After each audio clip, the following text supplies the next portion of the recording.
Welcome to Steve's Hydroponics, your one-stop hydroponics shop in Sackville, Nova Scotia. Hydroponics is the use of water, nutrients, and lights to grow plants in a controlled environment without the use of soil. One method of doing this is called ebb and flow.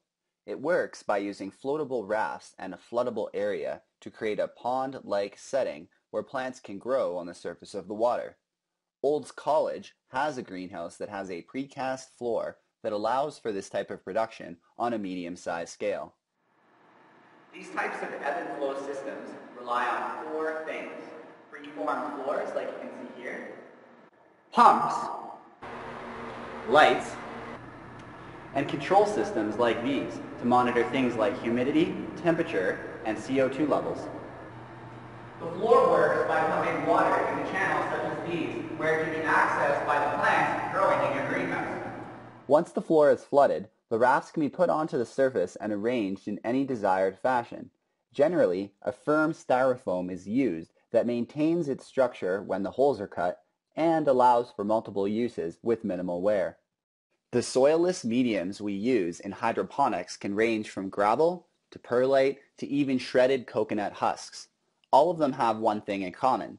They are porous enough to allow airflow, water flow, and root development.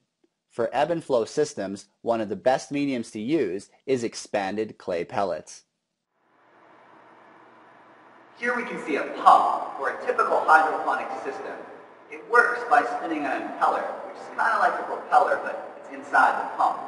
That spinning motion allows water to be transported from the reservoir up into the pump and down along the channels in our floor. Typically, pumps come in a variety of speeds, which is measured in gallons per minute.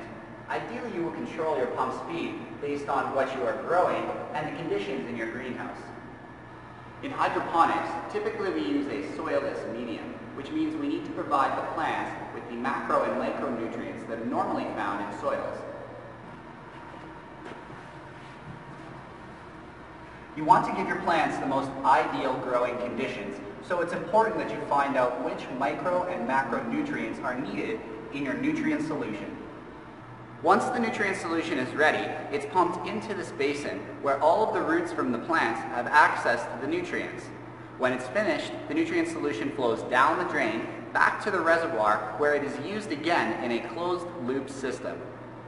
All hydroponic systems utilize some form of light to provide the plant with the energy that it needs for photosynthesis.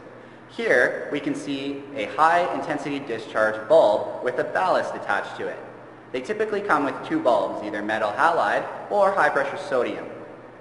All hydroponic systems require some form of air circulation to control things like temperature, humidity, and carbon dioxide levels. A good method for propagation involves starting seeds in small containers and then transferring those containers to your ebb and flow system when they are ready. When the plants are ready to be harvested, they can be cut at the base of the stem for easy processing. In short, hydroponics is an excellent alternative method to the traditional soil-based mediums. It allows us to grow in a controlled environment where we can regulate things like temperature, humidity, salinity, CO2 levels, all sorts of things. This allows us to produce a healthier, better plant in a more efficient method. In turn, we can produce things that are unsuitable for the surrounding climate, things like bananas, coffee, grapes for wine. All sorts of things that are not suitable for a Canadian climate can be grown through hydroponic production. Visit Steve's Hydroponics today at www.steveshydroponics.ca.